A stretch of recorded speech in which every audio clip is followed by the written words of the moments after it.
Hey guys, welcome back to the channel and in today's video lecture we will talk about administration of justice in Bombay। जैसे कि हमने justice का administration Madras में 3 faces में देखा तो सेम प्रोसेस के थ्रू हम जो है यहाँ पे भी 3 फेसेस में देखते हैं और वो 3 फेसेस हो जाएगा first phase, second phase and third phase. First phase का जो टाइम पीरियड है वो 1668 से लेकर 1683 तक होएगा। सेकंड फेज 1718 से 1728 तक होएगा, सिर्फ 10 साल का ये फेज है। 1718 से लेके 1728 तक जो है ये थर्ड फेज है, लास्ट फेज, सिर्फ 10 साल का। और जो सेकंड फेज की जो टाइम पीरियड है ये 83 पे ख़त्म हुआ, तो 1684 से लेके 1684 से लेके 1690 तक। अब आप ये देख रहे होंगे कि यहाँ पे एक गैप आ गया। देखिए 1690 और ये 1718 यानी कि करीबन जो है 28 ईयर्स का गैप आ गया। वो ऐसा इसलिए क्योंकि इस 28 पीरियड्स में there is no evidence of justice of administration, और यहाँ पे जो जस्टिस था, एडमिनिस्ट्रेशन था जस्टिस का इस टाइम पीरियड पे 1690 से लेकर 1718 के बीच में it was in complete dark. ठीक है, अंधेरे में था। मतलब ये समझ लीजिए जस्टिस का जो है, अभी आप समझेंगे आगे चल के कि जस्टिस जो है उतनी तरीके से यहाँ पे काम कर ही नहीं रहा था और कोई एविडेंसेस वगैरह भी नहीं है जस्टिस के कि क्या चल रहा था क्या नहीं चल रहा था। और वैसे भी मैं आपको बता दूं कि यहाँ पे जो इंग्लैंड को एज अ डॉवरी दे दिया जाता है। ठीक है, सो ये किसको दे दिया जाता है, किसने दिया होता है, ये सारी चीज़ें आप जानेंगे, तो बने रहिए वीडियो पे। लाइक शेयर सब्सक्राइब करना ना भूलें। तो चलिए शुरू करते हैं administration of justice in Bombay. तो देखिए, आपको पता है इंडिया पे जब ईस्ट इंडिया कंपनी आई थी, यूरोपियन ईस्ट इंडिया कंपनी, तो एक पुर्तगाल की आई थी, एक ब्रिटिशर्स की आई थी, एक फ्रांस की आई थी, एक डचेस की आई थी। तो इनमें से जो है कंपटीशन जो है हाईली रहता है पुर्तगाली और अंग्रेज़ों के बीच में। तो पुर्तगाली और अंग्रेज़ों के बीच में कंपटीशन भी रहता है और यहीं पे एक मैरिज अलाइंस भी हो जाता है इत्तेफाक से। 1662 का जो है टाइम पीरियड है, समय था, जब जो है एक शादी होती है दो यूरोपियन पावर्स के बीच में, पुर्तगाली और अंग्रेज़ों के बीच में मैरिज अलाइंस हो जाता है और दो अलग अलग यूरोपियन नेशंस आपस में शादी के बंधन में बंध जाते हैं। तो जो दूल्हे राजा होते हैं वो होते हैं ब्रिटिशर। इनका नाम होता है चार्ल्स सेकंड, चार्ल्स टू या चार्ल्स सेकंड बोल लीजिए। और जो दुल्हन होती है वो होती है कैथरीन। चार्ल्स टू और कैथरीन की शादी हो जाती है। सो ये काफ़ी जो है, जैसे ये मैं दुल्हन क्रिएट कर देता हूँ। Okay,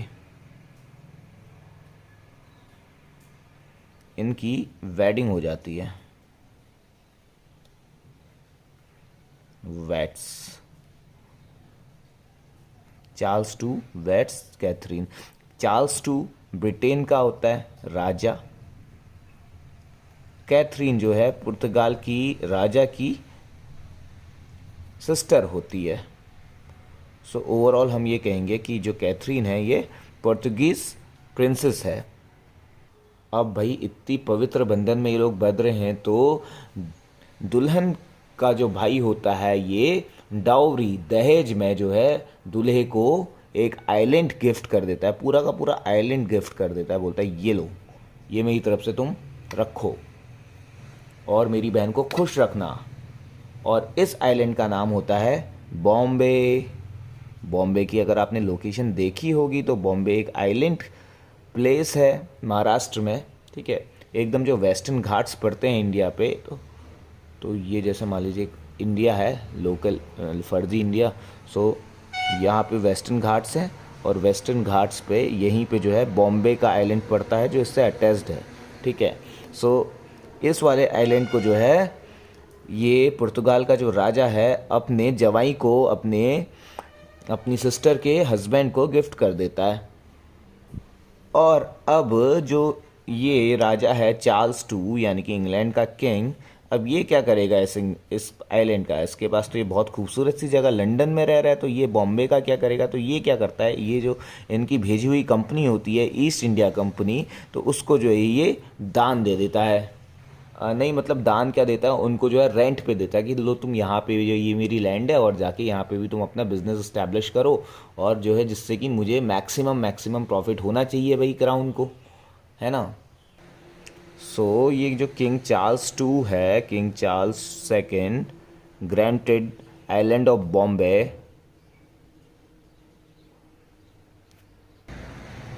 to East India Company in lieu of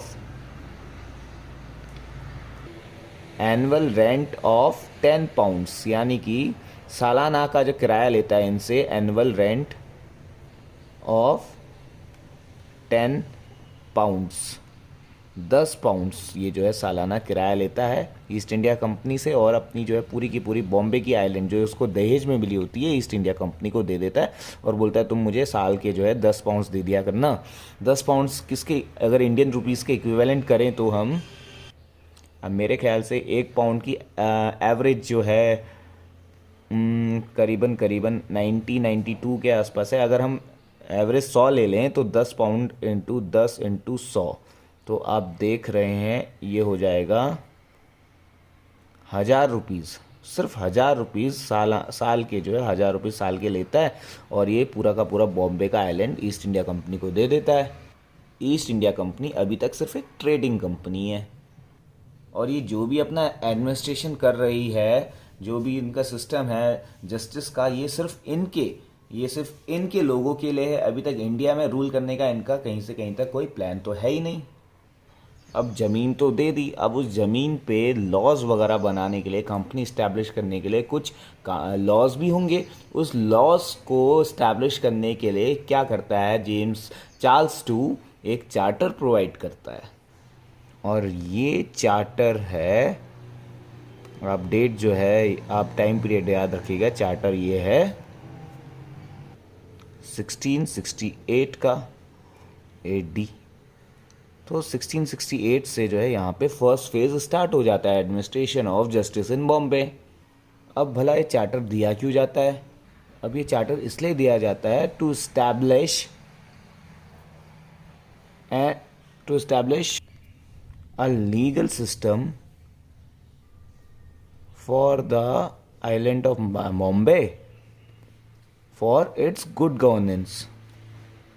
अब क्योंकि यहाँ पे जो है ईस्ट इंडिया कंपनी अपनी फैक्ट्री वगैरह बनाएगी, और उन फैक्ट्री में उनके वर्कर भी काम करेंगे, और उन वर्करों के बीच में कभी कभी झड़प भी हो सकती है, कॉन्फ्लिक्ट हो सकते, तो एक डिसिप्लिन मेंटेन रहे, तो इस चीज़ के लिए लेके कुछ लॉज, कुछ नियम कायदे जो है इस चार्टर के थ्रू यहाँ पे साफ साफ जो है लिखे जाते हैं कि ऐसा होगा, ऐसा होगा, ऐसा नहीं होगा, कोई अगर ऐसा करेगा तो ऐसा कर देंगे, कोई अगर ऐसा करेगा तो ऐसा कर देंगे। तो समझ रहे, सिंपल सी बात। यानी कि इस चार्टर के थ्रू यहाँ पर एक इस बॉम्बे प्रोविंस के लिए कॉन्स्टिट्यूशन बनाया जाता है, छोटा सा कॉन्स्टिट्यूशन, जिसमें बहुत सारी चीज़ें लिखी रहती हैं कि कैसे काम होगा, कैसे नहीं होगा, आप ये समझ लीजिए। और इस चार्टर में साथ में ये भी बोला जाता है कि कोर्ट ऑफ जुडिकेचर भी इस्टेब्लिश होगा। कोर्ट ऑफ जुडिकेटर जो कि ऑलरेडी इंग्लैंड में प्रिवेल कर रहा है, इंग्लैंड में चल रहा है कोर्ट ऑफ जुडिकेचर। अब जैसे ही भैया दहेज में मिल जाता है चार्ल्स सेकंड को बॉम्बे, तो बॉम्बे में उससे पहले क्या सिस्टम रहा होगा? उससे पहले पुर्तगाली लोग रूल करते थे, क्योंकि पुर्तगालियों ने दिया है। तो पुर्तगालियों का एक हेड ऑफिसर हुआ करता था जिसको हम बोलते हैं थानेदार। तो ये थानेदार जो है इसकी टेक केयर करता था, और उसके साथ पे इसके कुछ सिपाही होते थे, नल्ले सिपाही। यही सिपाही क्या करते थे? डिफेंस का काम करते थे, इसको प्रोटेक्ट करते थे, इस पूरे, है ना, इस पूरे प्लेस को। तो इतना आपने समझा कि क्या था 1668 से पहले, जो कि फर्स्ट फेज़ है। 1668 से पहले क्या था और 1668 के बाद अब क्या होगा, तो वो देखते हैं। तो फर्स्ट फेज़ अपना स्टार्ट करते हैं। तो फर्स्ट फेज़ कह लीजिए या फर्स्ट पीरियड कह लीजिए, एक ही बात है। फर्स्ट पीरियड का टाइम पीरियड मैंने आपको बताया, चार्टर का इश्यू किया गया था 1668 में। तो 1668 से लेके ये चार्टर जो है चलेगा पूरे 15 साल, 1683 तक। अब इस चार्टर के तहत क्या क्या काम होते हैं ये देखेंगे मतलब इस पीरियड के दौरान क्या क्या काम होते हैं ये चीज़ देखेंगे। तो सबसे पहला काम यहाँ पे पूरा सीक्वेंस वाइज चलेंगे। 1668 में ये फर्स्ट पीरियड जो है शुरू होता है और 2 साल बाद ही 1670 में अंग्रेजों का, ब्रिटिशर्स का फर्स्ट जुडिशियल सिस्टम इस्टेब्लिश होता है। Established, first judicial system established. अब इस जुडिशियल सेटलमेंट के तहत, इस जुडिशियल सिस्टम के तहत, जैसे ये बॉम्बे प्रोविंस है, इस बॉम्बे प्रोविंस को 2 डिविजन्स में डिवाइड कर दिया जाता है और दोनों ही डिविजन्स में एक एक कोर्ट जो है एस्टैब्लिश की जाती है। अब दोनों कोर्ट्स में चार से 5 मेंबर्स भी होते हैं जो कि काम करते हैं जुडिशियल फंक्शन का। अब इनको उस चार्टर ऑफ 1668 के तहत इतनी पावर दी जाती है कि ये जो है छोटे छोटे मामले, चाहे वो सिविल हो या फिर चाहे क्रिमिनल हो, दोनों ही मामलों को देख सकेंगे। छोटे कहने का मतलब है पेटी केसेस, पेटी क्रिमिनल या फिर पेटी सिविल केसेस। और इन 4-5 मेंबर्स में से इनका जो हेड होगा, इनको जो प्रिसाइड करेगा, वो कौन होगा? कस्टम ऑफिसर होगा।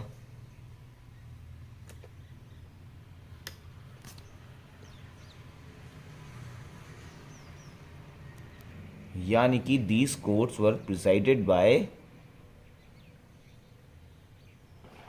Custom officers. तो एक तो इसका जो प्रिसाइडेड ऑफिसर यानी कि जो चीफ जज हो गया इन कोर्टों का, वो तो एक कस्टम ऑफिसर हो गया। वो जाहिर सी बात है उसके पास सारी नॉलेज होगी लॉ की, है ना, वो कोई यूरोपियन ही होगा। लेकिन साथ में चार्टर ऑफ 1668 के प्रोविज़न के थ्रू इनमें से इन कोरम में जो जज का कोरम था 4 से 5 मेंबर्स का, तो अगर 4 मेंबर्स हैं वहाँ पर, तो एक तो उसमें से प्रिसाइडिंग ऑफिसर यानी कि कस्टम ऑफिसर हो जाएगा, बाकी के बचेंगे 3 मेंबर्स। और ये 3 मेंबर भी जजिस की तरह काम करेंगे और इन 3 मेंबर्स में से 1 या 2 जो है मिनिमम इंडियन होंगे। अगर 1 इंडियन होगा तो 2 यूरोपियन होंगे, और अगर 2 इंडियन होंगे तो 1 यूरोपियन होगा। तो यानी कि 3 और प्लस 1 यानी कि 4 जजिस का कोरम हमने देखा। तो हमने अभी तक क्या देखा? हमने देखा कि पहला जुडिशियल सिस्टम इस्टेब्लिश होता है। इसमें जो है बॉम्बे प्रोविंस को 2 भागों में डिवाइड कर दिया जाता है, 2 डिविजन्स में डिमार्क कर दिया जाता है और हर एक डिवीज़न के लिए एक कोर्ट होता है। अब एक और प्रोविज़न था चार्टर ऑफ 1668 का, वो ये था कि ये जो कोर्ट्स है ना, ये दोनों डिवीज़न में 2 कोर्ट्स हैं, इनके लिए एक और कोर्ट बनाया जाएगा जो इनके सुप्रीम काम करेगा, यानी कि इनका जो है सुप्रीम कोर्ट होगा। ये कोर्ट है, इनका भी एक जो है बड़ा कोर्ट, एक सुप्रीम कोर्ट होगा, और उस कोर्ट को नाम दिया जाएगा court of deputy governor, court of deputy governor. अभी जो कोर्ट होगा ये दोनों का, इसका जो जुडिक्शन होगा ये पूरे एंटायर बॉम्बे में होगा, यानी कि ये इस डिवीज़न के लिए भी अपना जो है जजमेंट वगैरह दे सकता है और इस डिवीज़न के लिए भी जजमेंट दे सकता है। और इस डिप्टी गवर्नर को हेल्प करने के लिए इसकी होगी एक काउंसिल, जैसे कि हमेशा हमने देखा ही है, governor and its council, agent and its council.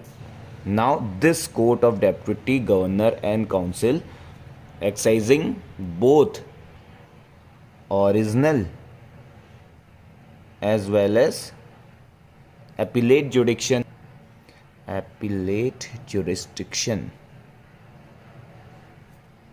यानी कि ओरिजिनल जुडिक्शन का मतलब होता है कि अगर मान लीजिए ये कोर्ट हमने इस्टेब्लिश की है तो इसका खुद का जो है खुद का ओरिजिनल जुडिक्शन तो है ही है, ठीक है। और अपीलेट जुडिक्शन का मतलब ये है कि अगर ये जो लोअर कोर्ट्स हैं इसमें से जो अपील्स जा रही हैं इस पर, तो ये सुपीरियर कोर्ट की तरह यहाँ पे काम करेगा और अपील लेगा इनकी और अपना जो है जजमेंट यहाँ पर देगा, ठीक है। यानी कि अपना भी इसका काफ़ी इंपॉर्टेंट महत्व है, ओरिजिनल जुडिक्शन और अपीलेंट जुडिक्शन, यानी कि जो निचली कोर्ट से जो दायरे याचिका आती हैं और उससे सुपीरियर कोर्ट पे जाती है तो उसको बोलते हैं अपीलेट जुडिक्शन। यानी कि इसका जो जुडिक्शन होगा इस पूरे एंटायर जो है बॉम्बे प्रोविंस में होगा, चाहे फिर वो इस कोर्ट के मामले भी देख सकता है और इस कोर्ट के मामले भी देख सकता है, एज सिंपल। लेकिन ये जो 1670 में जो फर्स्ट जुडिशियल सिस्टम इस्टेब्लिश हुआ, इसके 2 ड्रॉबैक्स हमें यहाँ पे देखने के लिए मिलते हैं। पहला ड्रॉबैक क्या होगा? वो ये होगा कि जजेस of both upper and lower courts had no elementary legal knowledge. Elementary मतलब जो बेसिक जो लीगल नॉलेज है वो भी नहीं होती इनके पास। तो ये इसका जो है एक बड़ा डिसएडवांटेज है, क्योंकि इनका काम है जुडिशियल फंक्शन करना, और लेकिन जुडिशियल फंक्शन करने के लिए इनके पास कोई लॉ की नॉलेज है ही नहीं। और दूसरा जो ड्रॉबैक हो जाएगा इसका, drawbacks,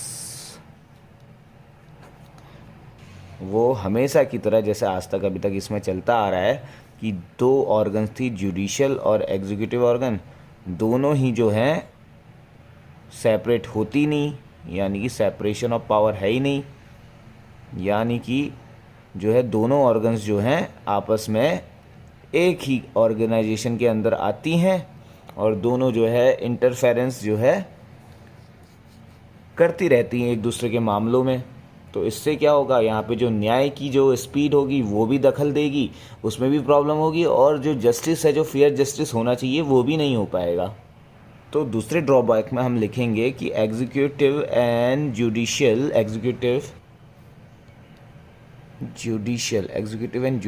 powers were not separate.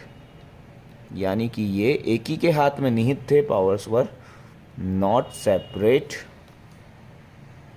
यानी कि जो जुडिशियल काम देख रहा था वही जो है एग्जीक्यूटिव काम भी देख रहा था।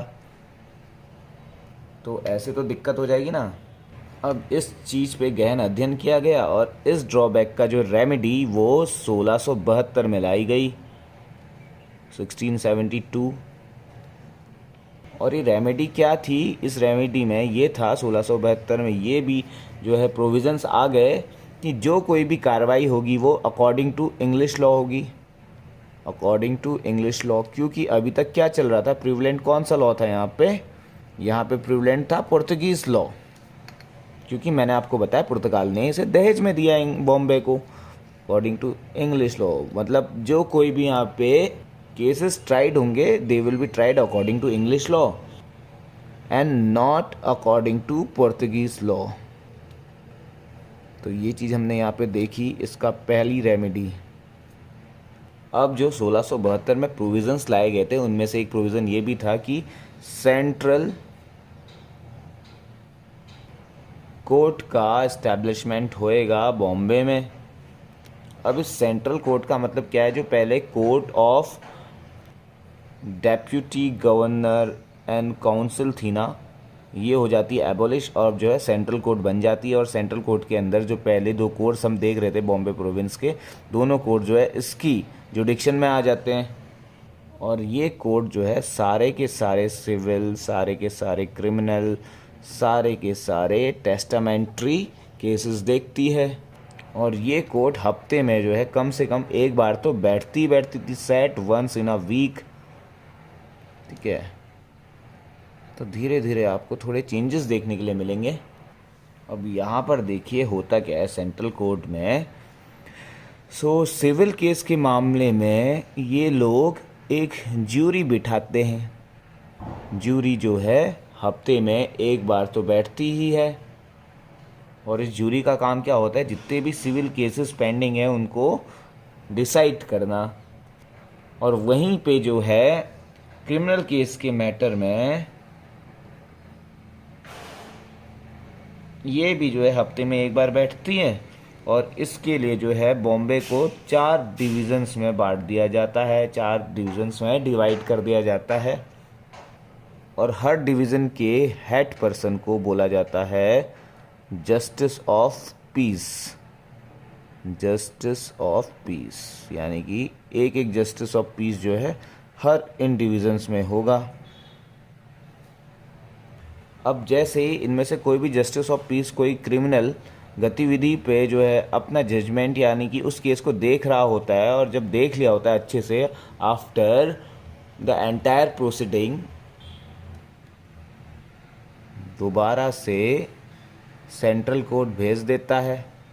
यहाँ पे ज्यूरी की हेल्प से उस एक्यूज्ड पर्सन का ट्रायल किया जाता है। ये जस्टिस ऑफ पीस बेसिकली एक असिस्टेंट टाइप के होते हैं सेंट्रल कोर्ट को, जो असिस्टेंस प्रोवाइड करते हैं। अब जो है एक और कोर्ट का इस्टेब्लिशमेंट होता है और उस कोर्ट को बोलते हैं court of conscience. Court of conscience. तो ये अभी तक मैंने जितने कोर्ट आपको बताए हैं, जैसे कि मैंने आपको बताया था court of deputy governor and council, okay. तो ये सारे जो कोर्ट आपको याद रखने हैं बॉम्बे के हैं। और फिर हमने सेंट्रल कोर्ट देखा, court of deputy governor and council के बाद। फिर उसके बाद हमने देखा कोर्ट ऑफ कंसाइंस, यानी कि जो फर्स्ट फेज़ में हमने इन 3 कोर्ट का इस्टेब्लिशमेंट होते हुए देखा। अब इस कोर्ट ऑफ कंसाइंस का बेसिक फीचर क्या था कि यहाँ पे जो लिटिगेंट्स थे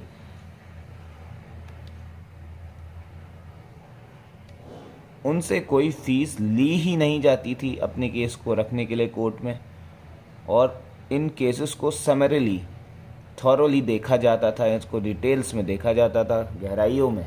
तो ये आपने देखा अभी तक फर्स्ट फेज़ में। फर्स्ट फेज़ का टाइम पीरियड मैं आपको फिर से रिवाइज करवा दूं। 1668 टू 1683 से 15 साल के लिए ये कोर्ट, मतलब ये फेज़ होता है। और इस फेज़ में मैंने आपको तमाम चीज़ें बता दी हैं। अब जल्दी से बॉम्बे में सेकंड फेज़ शुरू हो जाता है, और सेकंड फेज़ का जो टाइम पीरियड है वो हो जाएगा 1684 से लेके 1690 तक, यानी कि सिर्फ 6 साल का ये जो फेज़ है। इस फेज़ में सबसे पहले तो एडमिरल्टी कोर्ट इस्टेब्लिश होता है। एडमिरल्टी कोर्ट मैंने आपको लास्ट वीडियो लेक्चर में भी बताया था लीगल हिस्ट्री के, कि एडमिरल्टी कोर्ट वो कोर्ट होता है जो ज़मीन से जुड़े मामले तो देखता ही देखता है, साथ ही साथ जो हाई सीज यानी कि जो समुद्र में यानी कि जहाज़ों में जो भी क्रिमिनल मैटर्स हो जाते हैं तो उनसे रिलेटेड मुद्दे भी ये उसका जुडिक्शन वहाँ तक भी होता है, ओवरसीज़ में भी होता है। ओवरऑल कहने का मतलब ये है। और ये एडमिरल्टी कोर्ट फंक्शन करता है सिमिलरली टू मद्रास का जो एडमिरल्टी कोर्ट था, मैंने बताया आपको, लिंक जो है डिस्क्रिप्शन बॉक्स में मैं प्रोवाइड करूँगा, go there and check it. Similarity to Madras का जैसे एडमिरल्टी कोर्ट था वैसे ये भी काम करता है। और इस कोर्ट का जो है एक जो है क्या मैंने आपको बताया था लास्ट में जब मद्रास के जस्टिस के बारे में बात कर रहे थे कि एडमिरल्टी कोर्ट का जो है वकील कौन होगा, वो वेल वर्स्ड होना चाहिए, यानी कि उसको जो है अच्छी खासी लीगल नॉलेज होनी चाहिए सिविल लॉ की, ठीक है। तो ऐसे ही एक सिविल लॉयर यहाँ पे आता है जो इस एडमिरल्टी कोर्ट ऑफ बॉम्बे का वकील बनता है, वकालत करता है, यहाँ पे लोगों को जस्टिस दिलाता है। और इस वकील का नाम है डॉक्टर जॉन। अगर आपने मद्रास वाला लेक्चर अच्छे से सुना है तो आपको पता होगा एडमिरल्टी कोर्ट अभी तक का सबसे सुप्रीम कोर्ट होता है, यानी कि जितने भी कोर्ट्स मैंने अभी आपको बताए हैं, governor, court of deputy governor and council, court of conscience, ठीक है, और सेंट्रल कोर्ट, तो ये सारे जो है तमाम जो कोर्ट्स हैं ये एडमिरल्टी कोर्ट के नीचे दायरे में, निचले दायरे में काम करते हैं। यानी कि एडमिरल्टी कोर्ट अभी तक सेकेंड फेज में 1684 से 1690 के बीच में यहाँ पे एडमिरल्टी कोर्ट हुआ कैसा, सुप्रीम कोर्ट। अब एक अनहोनी हो जाती है, यहाँ पे सब कुछ बढ़िया चल रहा होता है। अब आपको पता ही है कि भाई जब अंग्रेज जो है भारत में आते हैं तो भारत में उस समय रूल मुग़लों का होता है, मुग़ल शासन होता है। तो अब ये जो है अचानक से मुग़ल्स की नज़र पड़ जाती है अंग्रेज़ों पे, और ये अंग्रेज़ों पे अटैक कर देते हैं 1690 में। 1690 तक सब कुछ सही चल रहा था। तो यही जो है डार्क पीरियड होता है, जो मैंने आपको बताया था उस समय कि एक डार्क पीरियड आ जाता है, जस्टिस का नामो निशान ही नहीं रहता, क्योंकि मुग़ल ने जो अटैक कर दिया था वो सारी कोर्ट वोट जो है तब तबाह कर देते हैं। तो हम बोलेंगे कि इन 1690 बॉम्बे जो है अटैक कर दिया जाता है सिद्दी द्वारा। सिद्दी एक जो है मुग़ल ऑफिसर है, ठीक है। तो ये जो है अटैक कर देता है बॉम्बे में और यहाँ पे सब तहस नहस कर देता है, जैसे मुग़लों की आदत होती ही है। अब 1690 के बाद यहाँ पे कोई जुडिशियल रिवॉल्यूशन देखने के लिए मिलता ही नहीं है। अब मिलेगा कहाँ से, क्योंकि मुग़लों ने यहाँ पे अपना आक्रमण कर दिया है। अब मुग़लों का खौफ इतना है कि अभी तो खौफ है ही ना, क्योंकि अभी कम्प्लीटली जो है अंग्रेज़ों का राज तो चला है नहीं। टाइम पीरियड है 1684 1690। अभी भी जो इम्पोर्टेंट रूलर है यहाँ का औरंगजेब वो जिंदा है। सो हम ये कहेंगे कि judicial evolution was in dark, अंधेरे में थी यहाँ की जो जस्टिस सिस्टम था। ओके 1690 के बाद। और ये जो सिस्टम है 1690 से लेके 1717 तक चलता है। 1717। अब 1717 में फिर से हो जाता है खतरा, किसके लिए? मुगलों के लिए। तो वापस से जो है अंग्रेज अपना कब्जा यहाँ पे जमा लेते हैं बॉम्बे में। तो ये जो है 1718 से फिर हम देखेंगे तीसरा फेज, 1718 से लेके 1728, 10 साल तक यहाँ पे रूल करते हैं फिर से अंग्रेज। ओके, यानी कि ब्रिटिशर्स। तो चलिए अब देख लेते हैं जल्दी से थर्ड फेज। सेकंड फेज आप अच्छे से देख लीजिएगा क्या क्या था। एडmiralty कोड का एस्टैब्लिशमेंट हो गया था जो कि सिमिलर था मद्रास के एडmiralty कोड से। ओके, अब जो है हम थर्ड फेज देखने वाले हैं। तो थर्ड फेज का टाइम पीरियड तो आपको रट ही गया होगा, 1718 से लेके 1728, 10 साल का टाइम पीरियड है। अब थोड़ी सी यहाँ पे जुडिशियल व्यवस्था सुधरने लगती है। न्यू कोर्ट ऑफ जुडिकेचर जो है इस्टेब्लिश हो जाता है, new court of judicature. Okay, third phase में इस न्यू कोर्ट ऑफ जुडिकेचर में एक जज होता है और इसके साथ 9 अदर मेंबर्स होते हैं। यानी कि कहने का मतलब ये जो जज मैंने यहाँ पे लिखा है ये हो जाएगा चीफ जज, चीफ जस्टिस हो जाएगा और साथ में इसके और अदर 9 जजेस हो जाएंगे। अब इन जो है 10 जजों का कोरम है, तो इन 10 जजों के कोरम में से जो गवर्नर इन काउंसिल होती है, जो चल रही होती है अभी तक, आपको पता होगा गवर्नर इन काउंसिल, उसके ये लोग मेंबर होते हैं। मतलब कितने मेंबर होते हैं? टोटल 10 के 10 नहीं होते हैं। यानी कि जो चीफ जस्टिस हो ये भी इसी गवर्नर इन काउंसिल का मेंबर होगा और साथ में जो अदर जो 5 मेंबर्स होंगे वो भी इस काउंसिल के ही मेंबर होंगे और वो परफॉर्म करेंगे अपना जुडिशियल फंक्शन इस थर्ड फेज में, यानी कि न्यू कोर्ट ऑफ जुडिकेचर में। ठीक है, यानी कि जो है 5 और 6 जजेस तो जो हैं गवर्नर इन काउंसिल से हो जाएंगे, बाकी के बचे 4 जजेस ये होते हैं इंडियंस, जो कि डिफरेंट कम्युनिटीज़ को रिप्रेजेंट करते हैं। इंडियंस रिप्रेजेंटिंग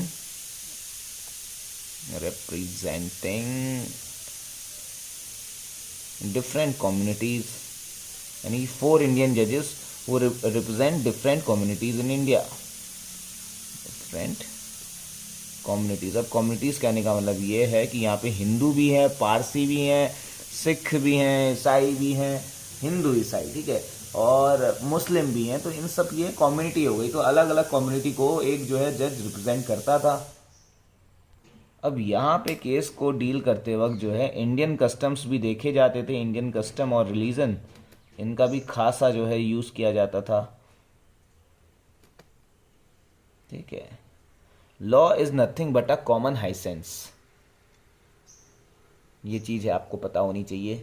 तो सर अब ये जो कोर्ट ऑफ जुडिकेचर था ये जो है जब कभी भी कोई प्रॉपर्टी वगैरह बेचते थे, खरीदते थे, तो उसके कंटेक्स्ट में भी इसका यूज़ किया जाने लगा। तो कहने का मतलब ये है कि ये जो कोर्ट ऑफ जुडिकेचर है it also served as registration. क्या होता है वो रजिस्ट्रेशन, क्या बोलते हैं उसको? रजिस्ट्रेशन हाउस, जो क्या काम करेगा? सेल ऑफ हाउस होंगे तो उनकी रजिस्ट्री करेगा, यानी कि registry of sale of house. एक पर्सन के नाम से दूसरे पर्सन के नाम पे करना, यही होती है रजिस्ट्री। हाउस, लैंड, है ना, तो ये सारी तमाम चीज़ें रजिस्ट्री करने के काम आती थी ये रजिस्ट्रेशन हाउस। ओके, इस कोर्ट के पास, इस कोर्ट ऑफ जुडिकेचर के पास टेस्टामेंट्री जुडिक्शन भी होता था। अब टेस्टामेंट्री जुडिक्शन क्या होता है ये नीचे आप कमेंट सेक्शन में बताइए, आपका होमवर्क है टेस्टामेंट्री जुडिक्शन। ठीक है, पढ़ेंगे आप तभी तो बढ़ेंगे आप। अब देखिए आपने कोर्ट देखा, कोर्ट ऑफ जुडिकेचर देखा, इसमें मेंबर्स देखे, चीफ जज देखे और 9 मेंबर्स देखे, जिसमें से 4 Indian representing committee different committees के होते हैं। और फिर इस फेज़ में, लास्ट फेज़ में आपने ये भी देखा कि रजिस्ट्रेशन हाउस जो है ये भी बनाया गया, जो किसका ऑर्गन था? इसी कोर्ट ऑफ जुडिकेचर का एक ऑर्गन था। ये जो है रजिस्ट्रेशन हाउस भी जो है, इस रजिस्ट्रेशन हाउस में जो जजेस रखे गए उनका कोरम था 3 जजों का, एक दो तीन, और ये तीन के तीन जजेस कौन से थे? इंग्लिशमैन हुआ करते थे, अंग्रेज। ओके, तो ये तमाम चीज़ें आपने देख ली। तो अब जो इंडियन जजेस हुआ करते थे यहाँ पे इस थर्ड फेस में, उनको ब्लैक जज के नाम से पुकारा जाने लगा, ब्लैक जजेस। तो ये चीज़ भी आप लिख सकते हैं। ये जो कोर्ट ऑफ जुडिकेचर था, ठीक है, तो ये जो है हफ्ते में एक बार बैठती थी पिछले वाले कोर्ट की तरह, और ये जो भी इसका डिसीज़न था वो काफ़ी क्विक हुआ करता था, ठीक है, और यानी कि न्याय करने में कोई ज़्यादा देरी नहीं होती थी। ओके, और जो जस्टिस होता था यहाँ पे काफ़ी चीप भी होता था, सस्ता भी होता था। अब इस कोर्ट में से, यानी कि कोर्ट ऑफ जुडिकेचर जो कि थर्ड फेज में फाइंड किया गया, इससे अपील कहाँ जाती थी? इससे अपील जाती थी court of governor in council. तो जो गवर्नर इन काउंसिल की कोर्ट थी, वो जो अपीलेंट कोर्ट थी, गवर्नर इन काउंसिल, अगर कोई जो है मामला यहाँ पे नहीं सुलझ रहा है तो मैटर सीधा कहाँ चला जाएगा? गवर्नर इन काउंसिल के कोर्ट में चले जाएगा, जो उस समय की सबसे अप्रोप्रिएट कोर्ट थी पूरे ब्रिटिश सेटलमेंट में, सूरत, मद्रास और ये बॉम्बे। अब इस कोर्ट ऑफ जुडिकेचर ने 1728 तक जो है हाँ, इस कोर्ट ऑफ जुडिकेचर ने 1728 तक अपना फंक्शन, मतलब अपना कार्य करना जारी रखा, फंक्शन टिल 1728। फिर उसके बाद जो है 1728 में ये रिप्लेस हो जाता है दूसरे कोड से, और उस कोड को हम पॉपुलरली जानते हैं मेयर्स कोड, जिसको हम अगली वीडियो लेक्चर में पढ़ेंगे, मेयर्स कोड।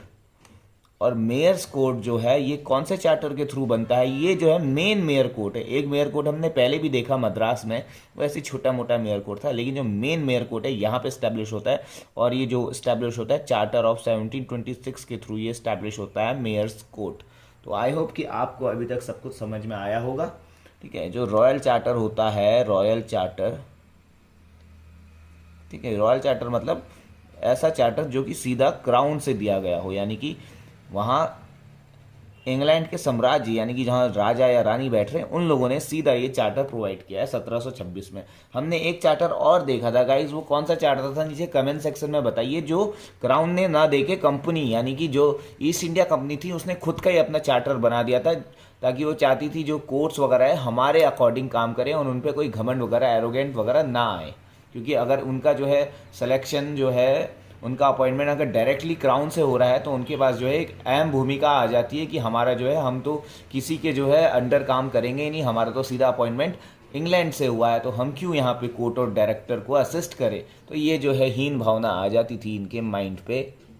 तो गाइज हमने देखा administration of justice in Madras, हमने देखा सूरत में सेटलमेंट कैसा था अंग्रेज़ों का। सारी वीडियोस के लिंक मैं नीचे डिस्क्रिप्शन में डाल दूंगा जैसी वीडियो अपलोड होगी। और सूरत, मद्रास, हमने देखा administration of justice in Bombay, अभी देख लिया इस वाली वीडियो में। अब जो बच गया है एडमिनिस्ट्रेशन ऑफ जस्टिस इन कैलकाता, अगली वीडियो में मैं आपको बता दूंगा, शॉर्ट सी वीडियो बनाऊंगा, तो जल्दी से देखिएगा उसको। और कलकत्ता के बाद जो है फिर मैं आपको बताऊंगा ये जो एस्टैब्लिशमेंट ऑफ मेयर कोर्ट होता है 1726 के चार्टर के थ्रू, इस पे डिटेल में बात करेंगे। तो चैनल पे बने रहिए, लाइक शेयर और सब्सक्राइब करें, और बेल आइकन दबाना गलती से भी ना भूलें गाइस। तो दबा दीजिए गाइस, फैला दीजिए वीडियो को। Bye bye.